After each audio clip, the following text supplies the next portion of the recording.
because this will be something used to try to discredit us, discredit the CBC, discredit professional mainstream media, and raise money off it. But, you know, last night, Canadians got to see, JD, what we all kind of see sometimes in these things.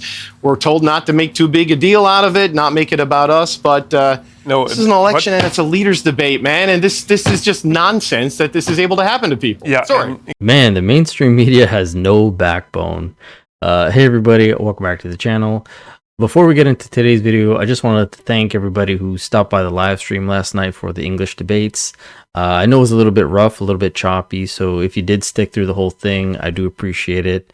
Thank you for all the super chats and just a nice conversation that we had. And if you could, hit the subscribe button, like the video, and maybe you'll get notified the next time we go live, which might be a little bit more regular because I did have fun with that yesterday.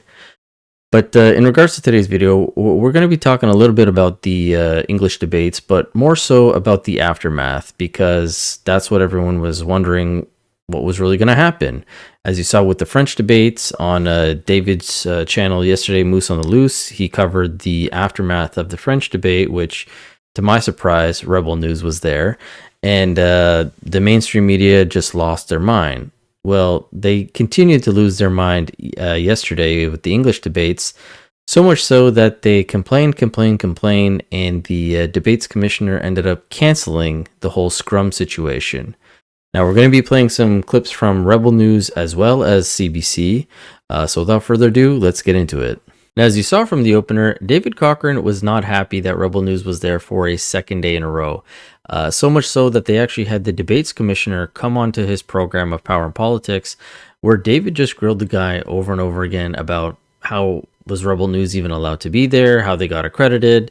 And after giving the guy some more information, I believe the commissioner then went to Ezra and told Ezra that he couldn't be there anymore. He found out some new information, he had to leave. So Ezra took it upon himself to go out and talk to David Cochrane about this and see what was happening. Now, this is going to be accounting from both sides here. You're going to see Ezra and then David Cochrane, as well as them discrediting Rebel News as actual journalists. Take a look. The CBC made a complaint to the debates commission about me, asked them to deport me. I went out, I said, what's all this about? And they told me some story. And I said, that is crazy. And they said, all right. And I went back in, and the CBC, that bald guy, I forget his name, David Cochrane, I think. I don't want to get that wrong. I think it's David Cochrane. He was so certain that he had managed to get me kicked out that he announced it on TV. Like crazy. Here's what's going on here. To my left, there's the room there where the media is gathered. It's where they can watch the debates. This is where the scrums are happening with the leaders. There was some sort of an altercation inside there in the last little while involving Ezra Levant, who is the head of Rebel News, and other journalists. Michel Cormier has escorted Ezra Levant out. His credentials, we believe, has been revoked. Earlier in this program, you might have seen sort of some glitchy video playing because we had to go to tape because Mr. Levant and his people came over with cameras rolling and tried to interrupt this broadcast, you know, which is something journalists do to other journalists, I guess. But Bob, this is kind of what's been going on here. Well, just your thoughts on first of all, look, these are not journalists. No. These are right-wing agitators. Yeah. And what they do is they use these kind of activity, stunts and antics to raise money. Mm-hmm. We've seen these people chase down liberal politicians or NDP politicians, screaming in their faces, and then they try to raise money off of it. But when they go to deal with Mr. Polyev, they're like little puppy dogs. Hello, Mr. Polyev, very nicely. And it's, you know, it is a disgrace to have these people pretend that they're journalists. You know, we all work for different organizations. Some of ours may have editorials maybe lean to the right or to the left or in the middle. But the journalists themselves conduct themselves honorably and try to be as fair as they possibly can. These are not journalists. These are people who are political partisans who try to raise money off of because of what they're doing with their right-wing antics. That's simple it is. So there's a few things here I want to break down, because Robert Fife is talking about how Rebel News they're not journalists. They just attack liberal NDPs. They yell at them. They chase them down. when it's clear that these guys don't even give them the time of day to ask them questions. That's why with Pierre Poilievre, it's a little bit more cordial because Pierre will actually allow them to be there. But Robert seems to think that this is not a thing that journalists do. When we just saw yesterday the CTV reporter, Rachel Aiello, chasing the Green Party member, the Green Party leader, yelling at him, trying to ask him questions when he decided to just walk away. Criteria. I want a debate stage, but you're not going to take our questions? On aura plus de détails plus tard. Merci. Why won't you answer questions? Why don't we take questions if you want us to cut How can you say you met the criteria? Let's go right. So that's not a rebel news type of thing. That's a journalistic thing. When you're trying to get answers to some certain questions, you chase them. We've seen that when Marco Mendicino tried to run away from reporters. And what did all those reporters do? Nuh-uh. They chased him and they yelled at him. This is, I think, a very good and thorough summation of the actions that we've taken to date. And I'll be happy to take more questions. How is it? We have questions. Come on. Why didn't your staff tell you? What's the explanation? How is it credible that all of the most senior staff who are paid for by taxpayers and government and the PCO and the Prime Minister's office and your office knew, but somehow you and the Prime Minister were only told after the fact? How is that in any way credible to the average person who goes to their job and does their job every day? Okay. First of all, let's all take a breath. So that to me is a garbage take from Robert Fife. The fact that he's talking about left-leaning, right-leaning editorials or center editorials, we all know these guys lean left. It's clear as day. But as David Cochran's talking about a issue in the scrum room, it was right after Ezra Levant got told that he had to leave, and all of the other media sources swarmed him to ask him what exactly happened. Okay. Make sure you're careful. We were actually talking about the CBC, who want us out of here. The CBC want us kicked out. We're not leaving. The CBC were outraged that Mr. Carney let us in. The CBC had 4 questions yesterday. Rebel News had 4 questions yesterday. The CBC thinks that's normal, and it's abnormal that we do it. Was he talking to you about your accreditation asking questions, or was it about the incident here right now? It was about neither. It was actually about, what's his name, the bald guy in the CBC? Maybe Cochran. Yeah, I mean, Cochran wanted me kicked out. I ain't leaving. Cochran's really thin-skinned. I talked to Rosemary Barton too. I invited her to a challenge, and she declined. But that had nothing to do with it. Anyways, I want to get back to the journalism here, but it's a pleasure to be in the center of the attention. I want to give a shout out to my fellow independent journalist, Kean Bexley, proud alumnus of Rebel News. Ailey's not associated with us, but I admire his independence. And I would like to encourage everyone who's watching. You can be a journalist. If you've got a phone, you're a journalist. If you've got a Facebook page, you're a journalist. Yes, it is, Judy. In fact, Journalists hire and fundraise off of. I don't know, you're a government journalist. Every single one of you. No. No. I'm not government journalist. If you get the government subsidy, you're a government journalist. I'm not a government. Who do you work for, sir? I work for the Canadian Press. Canadian Press gets massive grants from the government. No, we don't get. It's an administration funding. I mean, you're literally wearing a liberal lanyard. Because I follow the liberals. You know how it works. So you're independent, you're owned by the government. Sir, you like to play the game. May I ask you It's not a game. what do you think about the third-party advertisers that are supporting Only your own media can ask you questions. All right. Come on, go run away. Why don't you answer his question? What was his question? I actually didn't hear the question. I'm flattered to be here. Let me just say this. I think that journalism needs to be democratized. And I think it's sort of creepy that the enemies of Rebel News in the press gallery stop us from asking questions of politicians 99% of the time. Once every 4 years, we're allowed to put a couple of questions to these high priests of politics, and there's a total freak out in the press gallery.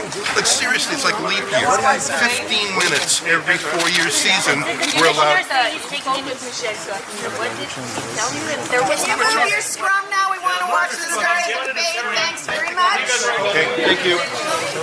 Now, they definitely didn't like being called government journalists, but Ezra's making a good argument that once every election cycle is the only time that they are invited or allowed in to these press events, outside of maybe them going to Pierre Poilievre press conference if he has them there. But what I found interesting was when Ezra was trying to explain to them, like, anybody can be a journalist as long as you have a cell phone, all of them started to kind of turn their nose up to that, being like, what are you talking about? Yet all of them have their phones out recording Ezra talking. Take a look again. And I would like to encourage everyone who's watching. You can be a journalist. If you've got a phone, you're a journalist. If you've got a Facebook page, you're a journalist. Yes. Now, unfortunately, the CBC was not the only ones who had a problem with this, because Vashi Kapelos on CTV also questioned the debate commissioner on this, where he explained that they've gone to court multiple times with Rebel News. Rebel News has won, and the courts have determined that it's not up to the debate commissioner to qualify who is a journalist and who isn't. There were a lot of questions last night from certain outlets that, and you can correct me if I'm wrong, but appeared to be willing to use legal means to ensure their entrance, and essentially arguing, for example, that there are 5 divisions at Rebel News, and the portion of questions they were able to ask was much greater than everyone else there. Some of the stuff that I've seen published included you essentially saying okay to that, rather than continuing to engage their threats of taking legal action or their letters or their protests. Is that in fact what happened? That basically you just didn't want to keep fighting them? No, I mean, we lost twice in court. We declined their accreditation request both in 2019, 2021. They went to court, and the court said you have no business in deciding what's a journalist. You have to let them in. And in 2021, we were ordered to actually have accredited 11 members of Rebel. So we had a back and forth, through lawyers on this. And finally we decided that, we couldn't chance another defeat in court, which was actually just about certain because of the precedent. So the compromise for us is to say, well, let's give them 5 passes for the press availability, and maybe then, rather than have a court saying, well, you need to accredit 11 journalists like 4 years ago. Is there a way to augment those so that other outlets have similar opportunities? Because nobody else got 5 passes. Well, some got 4, bigger networks. But I mean, we're working on adjustments tonight to hope to make it fair for everybody. Now, I do find this argumentation from Vashi a little bit disingenuous, because if you take a look at any of the press conferences that have happened leading up to these debates, Carney especially, he'll have multiple people from CBC at the same press conference. From CBC. The buyback program was a political mess for the... Karina Roman, CBC News. The European Union has... So right then and there, you have multiple journalists from the same outlet, yet that's a problem here at the leadership debates. That doesn't make much sense. But again, Rosemary Barton decides to now chime in. They talk about how there's a security risk because of Ezra, I guess. And David Cochrane throws a little tantrum again. All right, so let's get back to the substance of what we did here. Well, can I just pick up on Karina if I can? Yeah, absolutely. There are, just so people understand, there are a series of police officers stationed behind us to make sure that we remain safe and that the media get out safely. They were not altercations between journalists inside the media room, and there was no altercation between journalists that happened on David's set.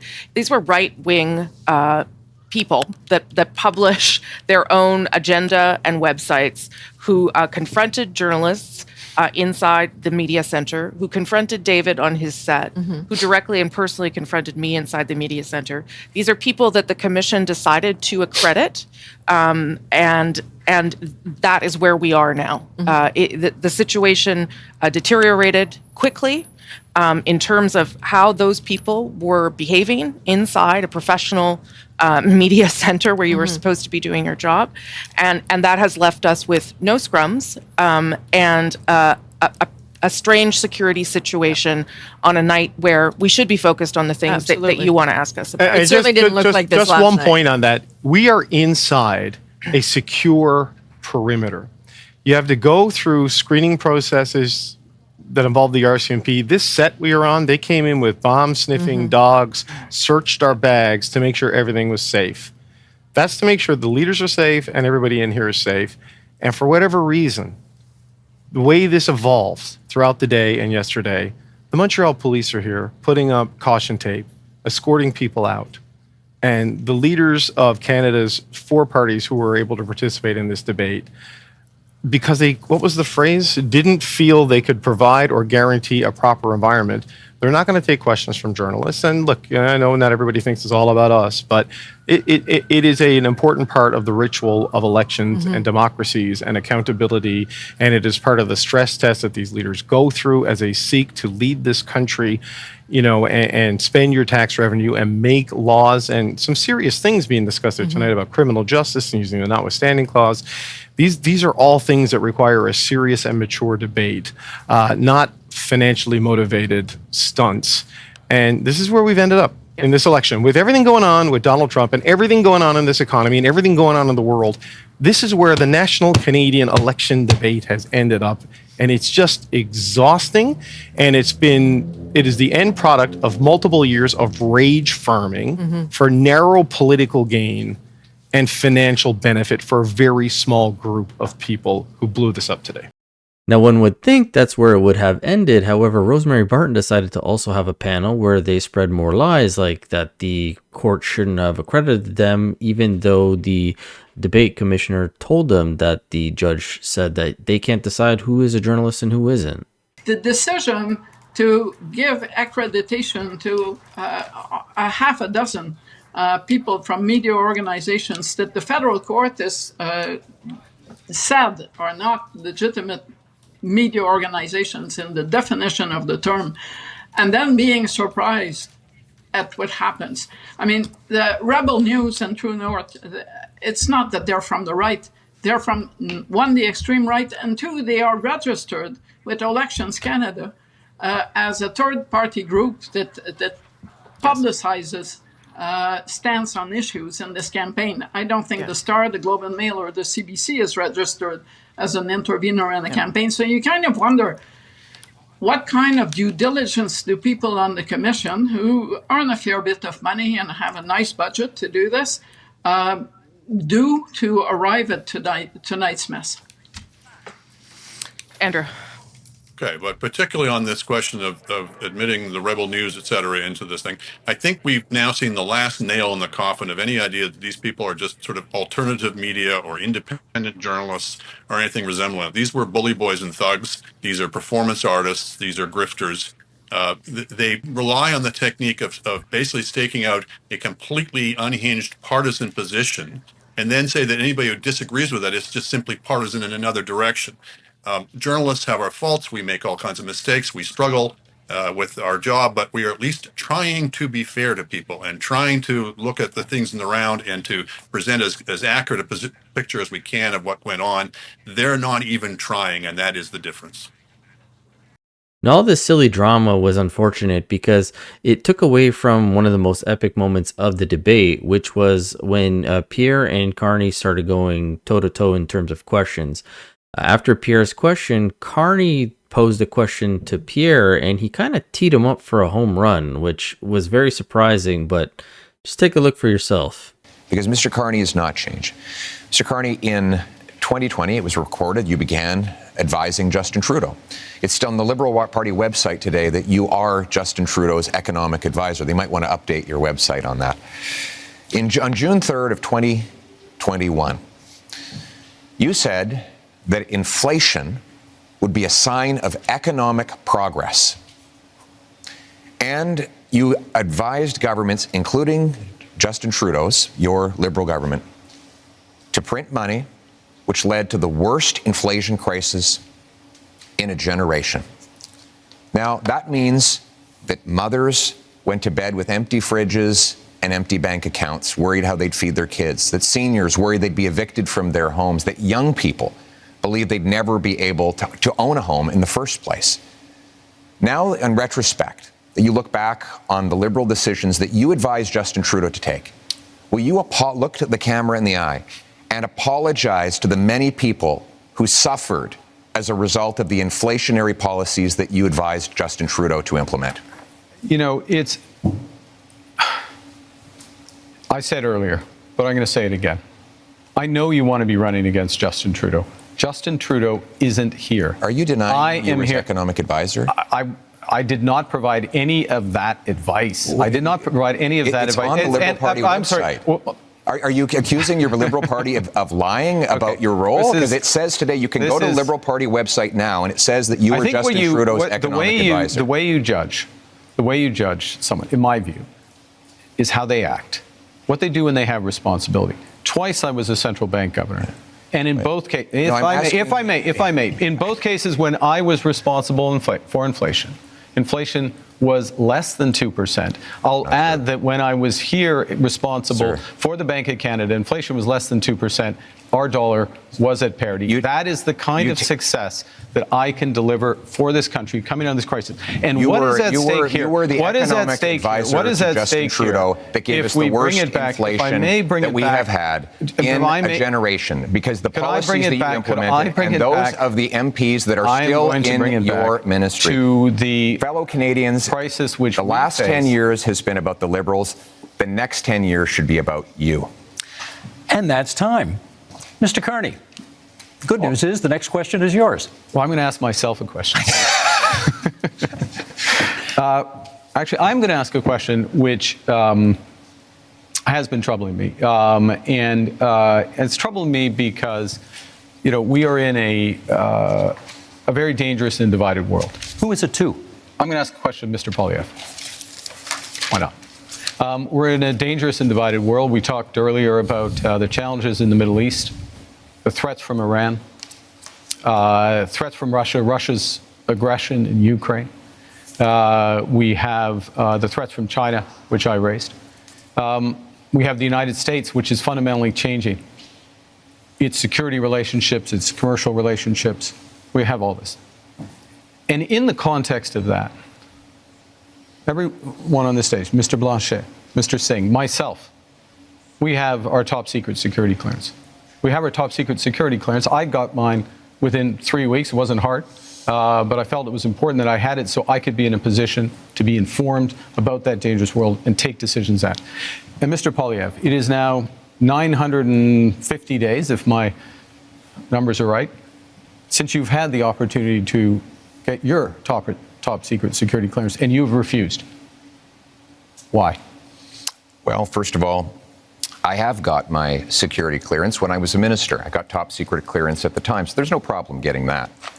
But when the government made this recent offer, they said that if I got the secret security clearance briefings, that I would be gagged under the security law, and I could be prosecuted if I spoke freely about matters of foreign interference. Now, given that Canada has experienced Chinese interference by Beijing, the government of China, in 2 consecutive elections, I needed to do my job to speak freely without fear of prosecution. And that was not something I would be allowed to do. Even Thomas Mulcair, the former leader of the NDP, said that when he was the leader of the opposition, he never would have accepted the kind of gag order that your government and Mr. Trudeau's government was attempting to impose on me. And it's good that I'd made that decision, because it has allowed me to speak freely about things like the case where one of your candidates, sir, actually said that he wanted to send a political opponent to China under a bounty threatening his life or imprisonment, and you refused to get rid of him. Now, it might have something to do with the fact that you went to China not long ago to get a $250 million loan for your company. But the reality is you refused to stand up for a Canadian who was being threatened by a foreign government. And I was able to speak freely on that matter because I refused the gag order that the Liberal government attempted to impose on me. Well, there's a couple of interesting things. I think people at home have seen a robust debate here, and it's been a robust campaign, and it has not stopped Mr. Blanchet or Mr. Singh at times during his campaign by making challenges with respect to these issues. So one can address it. I will observe, as someone with the top secret security clearance, that China is not the only country that is accused of foreign interference. And gentlemen, that is time for this segment. That's our time. Now, I don't know why Carney would ask such a stupid question, because it just set up Pierre to hit that home run, but I'll take it. I'm not going to really complain about it. But with all this being said, now we have the early polls opened up. So what I would say to you guys is if you have any friends who are still undecided or leaning liberal, whatever the case may be, older folk, younger folk, whoever's in your life, just plead with them. Let them know that this is one of the most important elections, and voting for a liberal is not going to change anything. The boogeyman of the tariffs and Trump is not the big problem. It's what the liberals have done for the past 10 years. Once Trump and the tariffs are gone, life is not magically going to get better, like affordability is all of a sudden going to come back, or your groceries are going to be cheaper, or all that stuff. It's still the policies that the liberals have implemented over the past 10 years, and Carney was there for half of those. Now he's going to be in the head of that? No, it makes no sense. Try to talk some sense into these folks. Go out there, like I said, vote. And with all that being said, don't forget to hit the subscribe button. I appreciate you guys taking the time to watch the video. And as always, I will catch you guys on the next one. Thanks so much.